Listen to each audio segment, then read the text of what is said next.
Oh Christmas tree, you stand in splendid beauty. Oh Christmas tree, you stand in splendid beauty. Your branches green in summer's glow, and evergreen in winter snow. Oh Christmas tree, you stand in splendid beauty. Oh Christmas tree, Mga babayan, magandang araw. So nandito na kami ngayon sa Baguio City. Kasama namin po si Ma'am Bibilab, Ma'am Cathy, Peking Bibilab, si Ma'am April Eltor. Siyempre kasama rin po si Master John TV. So dito kami sa Burnham Suites. Wow, ganda.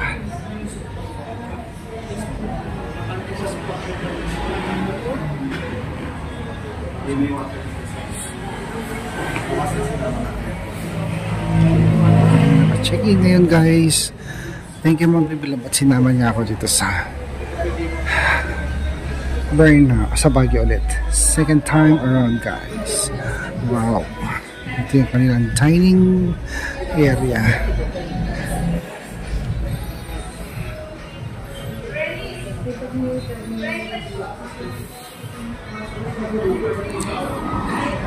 Foggy morning po. Check-in dito. Na-try ko na rin dito sa Burnham Suites.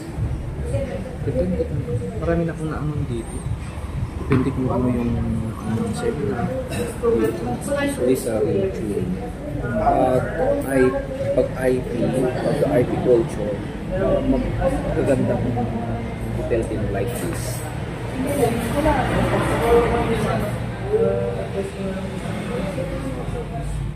Good morning guys, happy Monday morning sa lahat.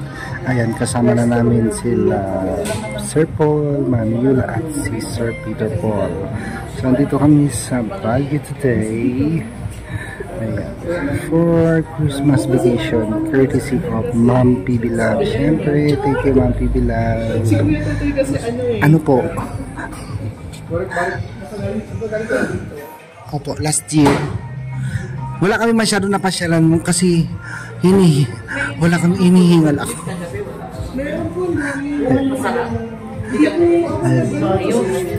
Thank you guys. Happy Merry Christmas in advance. Shout out na rin po kay Ma'am Elizabeth Makuha. Suot ko na yung kanyang gift na damit. At shout out and belated happy birthday kay Ma'am Judy Baltasar. Shout out na rin po kay Ma'am Mirna. Happy Monday morning guys. May tugtog tayo. Kaya masayang kwentuhan with BBT, Bibilab. Siyempre kasama po yung Ma'am April at si Ma'am Paras guys.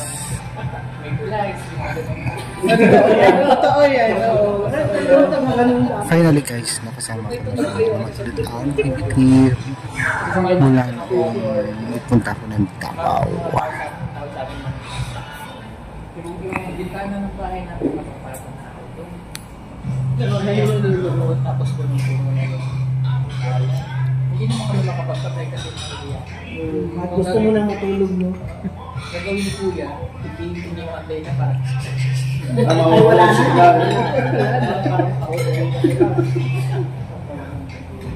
Maraming yan sa iyo. Dito na kumakain sila ng tungkol. Tungkol? Okay.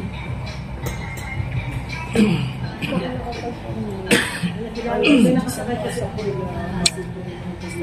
magandang yan. Kumakanda sila ng puro tao. Parang tao. Oo nga, sabi niya gano'n dito. Minsan daw, yung kata niya, may dalang buslo. Yung nasa buslo, sabi niya, nasa buslo yung mga key. Pinakawalan ko kasi umiyak. So, ginabol ako. Kasi wala Tapos na yung iyak mo dahil na gano'n nga pala. umiiyak daw. Pinakawalan ko yung mga key. Sabi niya, ginabol ako ng tato ko na. Basta bunod ko na gano'n. Tapos luluma. Nakakita na ako sa nakaparaan. Luluhod yung ano, iyak. Kasi parang tapos sila kain. Hindi nila kayo kumain. Evolution. Parang tao na. O, tsaka yung dugo. Yung ganyan ako. Nakakano lang din yung umiyak. Puro talaga yung iluwan. Ay, mo lang kainin. Meron akong napanood sa ano ng mga talagang tao. Laki ng boobs. Sa ano talaga. Yung mga term pa nila, di ba ba yung buslo? Nakalagay sa buslo. Pinitid yung monkey na yun. Tayo. Yung boy mga yun. Talaga kumakain daw sila. Ayun, suso. Tapos pin pa yung ano niya. Maple. Kawa ako. Di ba tapak dito pa? Yung monkey. Ang ganda ng suso. Ang ganda ng suso na. Oh, ang ganda. Tapos, wala. Nakaganon lang yun.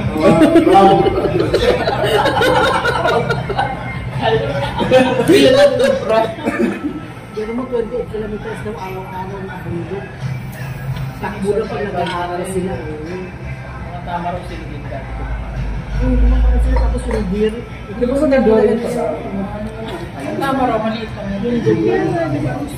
May ano yung mga Carabao nila circle. Oriental.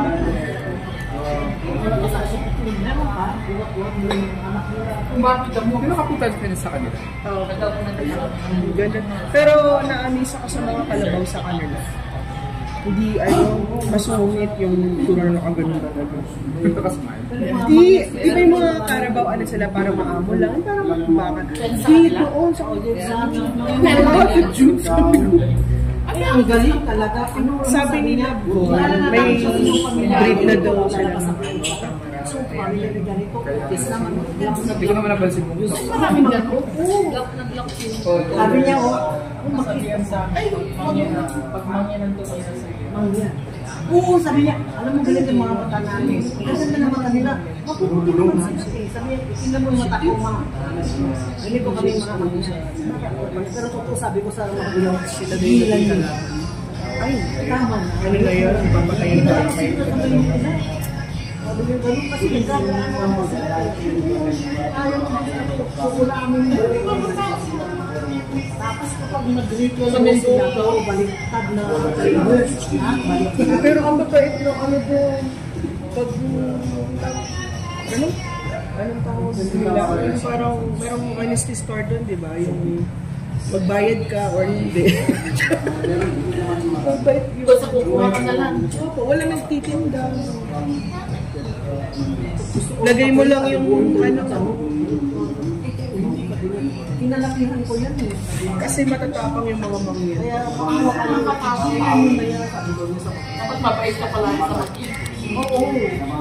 Kasi yung kapitbahay namin dati, galing sa Amar, nakareserve na yung upuan din niya. Siyempre may kumaglaban naman.